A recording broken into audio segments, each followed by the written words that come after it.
अनपढ़ जाट पढ़े बराबर और पढ़ा लिखा जाट खुदा बराबर। श्री घनश्याम तिवारी। माननीय तिवारी जी, जी यो 15 मिनट्स। साहब एक 21 तो करो। ये तो अपनी पार्टी को कहिए। माननीय सभापति महोदय, मैं प्रारंभ करूं उसके पहले करना चाहूँगा कि मेरे सामने एक समस्या आ गई। जैसे उन्होंने गांव की 2 कहावतें बताई थी। हमारे यहाँ पे गांव में कहावत है कि बिना पढ़ा हुआ यजमान पढ़ा बराबर और पढ़ा हुआ यजमान खुदा बराबर। One second. घनश्याम तिवारी जी सही बात नहीं बता रहे हैं। वो रणदीप सिंह सुरजेवाला और मेरा ख्याल रख रहे हैं। कहावत है, अनपढ़ जाट पढ़े बराबर और पढ़ा लिखा जाट खुदा बराबर। ये बात कई सैकड़ों सालों पहले की है तिवारी जी। हालात बदल गए हैं। ये लागू हो रही है।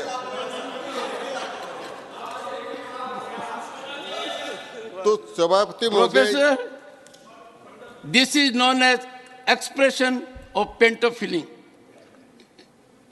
ये सभापति महोदय तिवारी जी, पर इस बात का ध्यान रखिए, ये कहावत बहुत पुरानी है, पानी बहुत बह चुका है।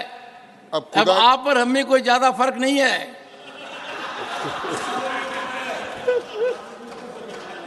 सभापति महोदय, मैं जब माननीय सुरजेवाला जी बोल रहे थे और उनके मुंह से लोकतंत्र की और चुनाव आयुक्त की नियुक्ति की बात सुन रहा था तो मुझे बड़ा रस आ रहा था, क्योंकि मुझे अच्छी तरह ध्यान है कि एक बार नवीन चावला जो श्रीमती इंदिरा गांधी जी के सेक्रेटरी थे उनको ही चुनाव आयुक्त बना दिया था, और वो आज ये कह रहे हैं कि सरकार नियुक्त करने जा रही है। तो साहब इतना ये बात कर रहे हैं, फिर वो पार्टी लोकतंत्र की बात करे जो इमरजेंसी लगाई, सारा काम किया, तो मैं वो लोकतंत्र की बात नहीं करूँगा, उन बातों पर मैं नहीं जाऊँगा। मैं इस बिल की ओर जा रहा हूँ और माननीय सभापति महोदय, मैं इस बिल के समर्थन करने के लिए खड़ा हूँ। उन्होंने 2 बातों की चर्चा की। उन्होंने संविधान सभा की चर्चा की, उन्होंने सर्वोच्च न्यायालय के निर्णय की चर्चा की। पहले तो मैं संविधान सभा के बारे में बताना चाहूँगा कि संविधान सभा ने ईसीआई की नियुक्ति व्यवस्था को संसद के विवेक पर छोड़ने पर सहमत हो गए।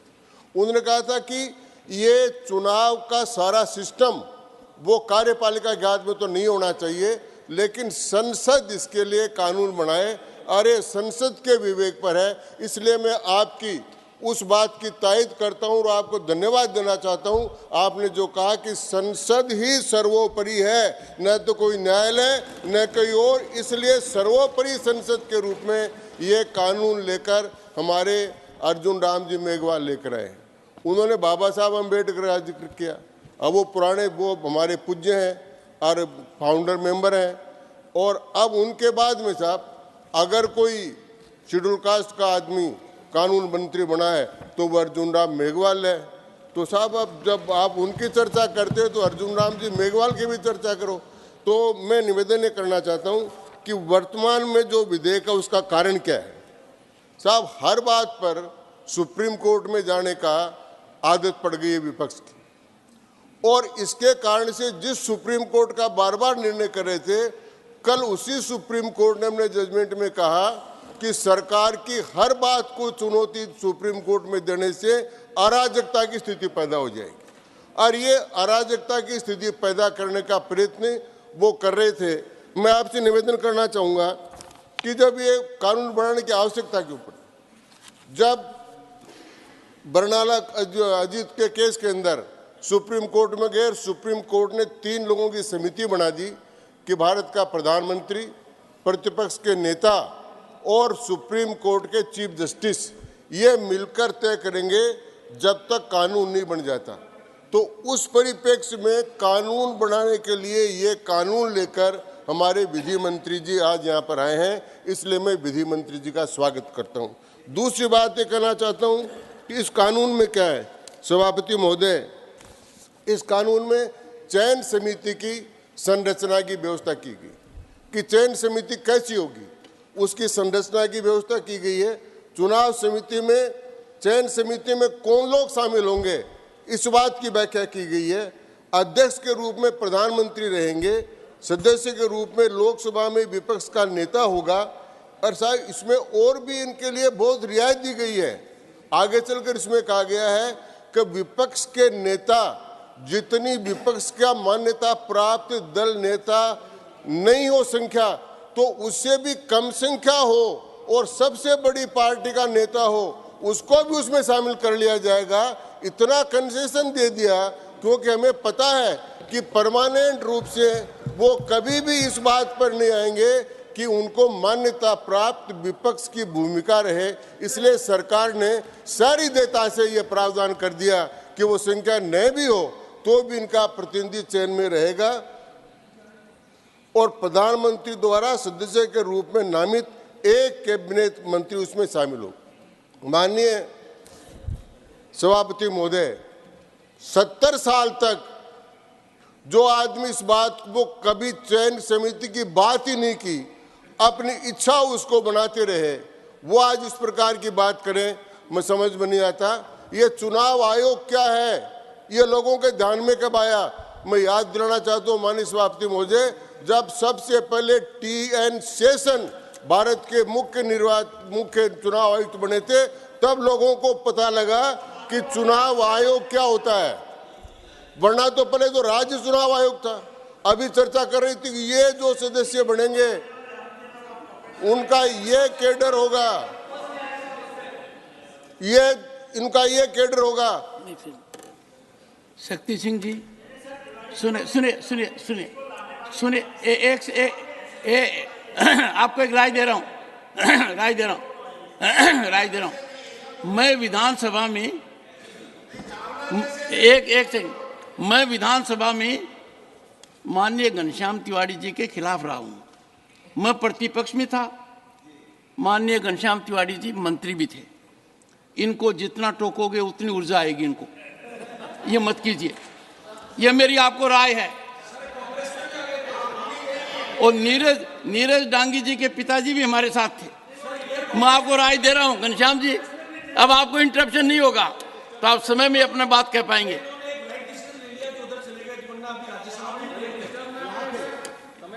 डांगी साहब तो मेरे पड़ोस में रहते हैं साहब, जयपुर में मेरे पड़ोस में ही रहते हैं डांगी साहब। और मैं निवेदन ये कर रहा था कि ये चर्चा कर रहे थे कि ये जो जिन लोगों का कैडर बनाया है, जो चुनाव आयुक्त बनेंगे या मुख्य चुनाव आयुक्त बनेंगे, इनमें से कभी कोई पंचायत का चुनाव लड़ा हुआ आदमी नहीं होगा। ये माननीय सुरजेवाला ने कहा। माननीय सुरजेवाला जी, जिला निर्वाचन अधिकारी डिस्ट्रिक्ट कलेक्टर होता है, मजिस्ट्रेट होता है, वो कब चुनाव लड़ा हुआ होता है? विधानसभा का चुनाव का अधिकारी SDM होता है, वो चुनाव कब लड़ा हुआ होता है? एक भी आदमी चुनाव लड़ा हुआ नहीं होता, और चुनाव लड़े हुए आदमी को बनाते तो फिर चुनाव आयोग ही नहीं होता। इसलिए सबसे बढ़िया व्यवस्था ये की गई है। आज ये बात आप जब करते हैं उस समय कुछ बात करनी चाहिए थी, वो तो नहीं की। मुख्य बात जो आपको करनी थी वो ये करनी थी कि भारतीय लोकतंत्र में और इसमें समस्या क्या है। इस समय जो सबसे बड़ी समस्या है वो है प्रजातांत्रिक पारिवारिक सामंतवाद। गोस्वामी समिति की सिफारिश करी, उसकी बात करी, उस पर बोल रहे थे, लेकिन सबसे बड़ी समस्या आज भारतीय लोकतंत्र के सामने है पारिवारिक प्रजातांत्रिक सामंतवाद। और वो जो कह रहे थे कि ये ईडी का नाम नहीं लेते, इंडिया जो बोल रहे थे, ये इंडिया इसके खिलाफ खड़ा होगा। ये इंडिया पारिवारिक प्रजातांत्रिक सामंतशाही प्रवृत्तियों का प्रतिनिधित्व करता है। एक भी मैं आज बताना चाहता हूं, यहां पर 7 लोग एक परिवार के मेंबर और मंत्री हैं। वो है प्रजातंत्र लोकतंत्र के लिए खतरा। उस लोकतंत्र की बात नहीं करते। चुनाव आयोग की जो व्यवस्था की गई है सभापति महोदय, ये निष्पक्षता के लिए की गई और केवल सुप्रीम कोर्ट का निर्णय और सुप्रीम कोर्ट के निर्णय के आधार पर नहीं की गई। सुप्रीम कोर्ट का निर्णय डायरेक्शन है, लेकिन एक व्यवस्था करनी थी कि 1991 के कानून में इस प्रकार की कोई व्यवस्था नहीं थी। 324 के अंतर्गत और 191 कानून की व्यवस्था के नहीं होने के कारण से ये एक व्यवस्था की गई, और ये व्यवस्था उन व्यवस्थाओं से बेहतर है जो व्यवस्था आप लोग public service commission, union public service commission में जो नियुक्तियां होती है, वो नियुक्तियां कैसे होती है, उनसे बेहतर स्थिति की इसमें व्यवस्था की गई है। अनुसूचित जाति आयोग, उससे बेहतर समिति की व्यवस्था की गई है। राष्ट्रीय पिछड़ा वर्ग आयोग, उससे बढ़िया व्यवस्था की गई है। राष्ट्रीय अनुसूचित जनजाति आयोग, उससे बढ़िया व्यवस्था की गई है। और अन्य निकायों में जो नियुक्तियां होती है, उससे भी बढ़िया और व्यापक व्यवस्था की गई है कि उनमें तो प्रतिपक्ष का नेता होता ही नहीं है। तो वो सारे जब संवैधानिक रूप से ठीक ढंग से काम कर रहे हैं, तो फिर ये नियुक्तियां और ये आयोग ठीक ढंग से काम क्यों नहीं करेगा। माननीय उपसभापति महोदय, मैं निवेदन करना चाहता हूं कि भारत की दो चीजों का अध्ययन करने के लिए दुनिया भर से लोग आते हैं। पहला है भारत का चुनाव। भारत के जैसा चुनाव विश्व के किसी देश में नहीं है, विश्व के किसी देश में नहीं है। आज आचार संहिता लगने से पहले जो चीफ सेक्रेटरी और सेक्रेटरी मुख्यमंत्री और मंत्रियों के साथ थे, जिस दिन आचार संहिता लगती है वे चुनाव आयोग के अधीन हो जाते हैं और चुनाव आयोग का अधीन होकर निष्पक्ष रूप से काम करते हैं।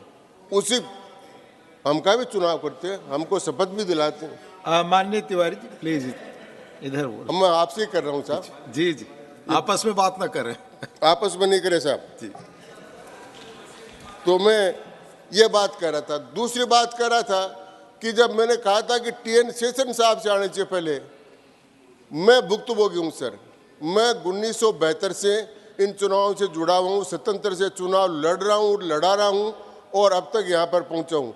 मैंने देखा है कि जब चुनाव होते थे तो सरकार की चलती थी, तब चुनाव के पहले दिन तक ट्रांसफर के लेटर कांग्रेस के नेता लेकर आते थे। वोट दो, ये ट्रांसफर का लेटर लो, वोट दो, ये ट्रांसफर का लेटर लो, तब तक काम करते थे। ये तो आचार संहिता क्या होती है तब पता लगा। और जब टीएन शेषन ने इतना काम किया तो उन्होंने देखा ये तो बहुत खतरनाक काम है, तो उसकी संख्या बढ़ा दी, तो 2 कर दिए, अब 3 हो गए हैं। तो जजमेंट के आधार पर निर्णय होगा। तो ये चुनाव आयोग की प्रक्रिया को ठीक करने के लिए हम इस प्रकार का काम कर रहे हैं, लेकिन चुनाव सुधारों की बहुत बड़ी आवश्यकता है साहब। अभी गोस्वामी समिति की सिफारिश की बात की, प्रकाशवीर समिति की सिफारिश भी आई हुई थी। उन चुनाव सुधारों के बारे में कुछ नहीं किया गया। अगर किया गया है तो माननीय प्रधानमंत्री नरेंद्र मोदी के द्वारा किया गया है।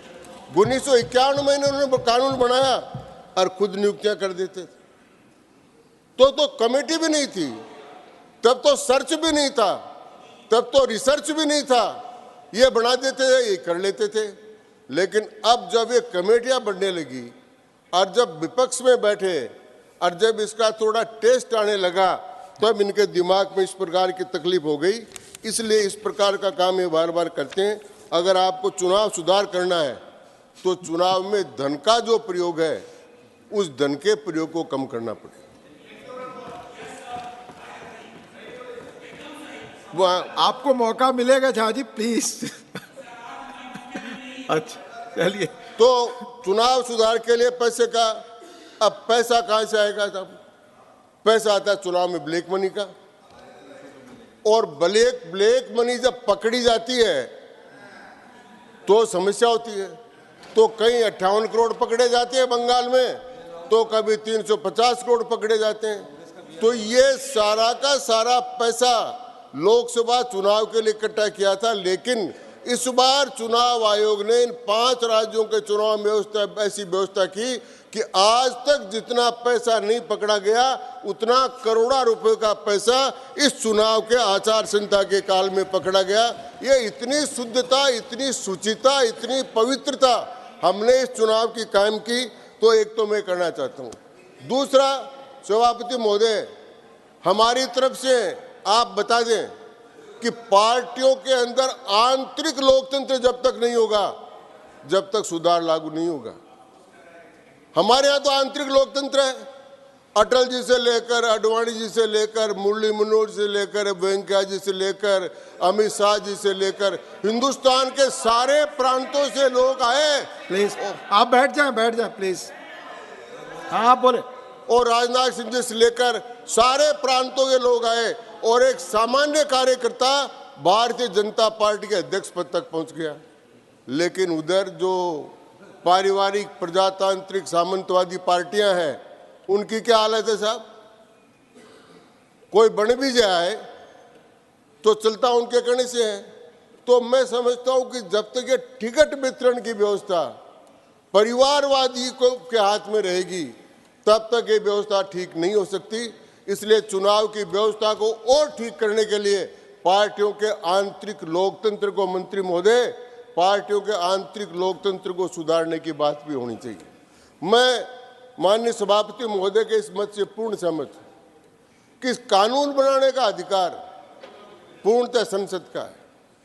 सुप्रीम कोर्ट कोई कानून बनाने का आदेश नहीं दे सकती, वो निर्देश कर सकती है, और जो सुप्रीम कोर्ट ने लिखा है वो ही कानून में आए, ये जरूरी नहीं है।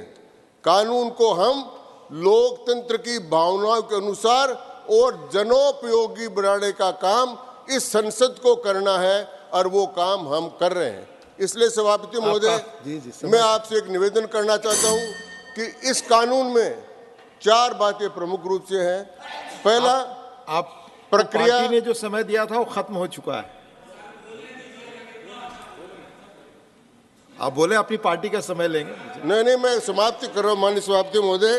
तो मैं तो इतना ही निवेदन कर रहा हूं कि वो दल जिन्होंने लोकतंत्र का गला घोटा, वो दल जिन्होंने आपातकाल लगाया, जिन्होंने अपने सचिव को मुख्य चुनाव आयुक्त बनाया, उनके मुंह से ये सारी बातें शोभा नहीं देती। भारतीय जनता पार्टी आंतरिक लोकतंत्र की पार्टी है और देश के लोकतंत्र को भी पवित्र रखने के लिए यह विधेयक लेकर आई है। इसलिए मैं इस विधेयक का पूरा समर्थन करता हूं। धन्यवाद। धन्यवाद माननीय श्री घनश्याम तिवारी जी। नाउ ऑनरेबल श्री जवाहर सरकार जी, 18 मिनट्स।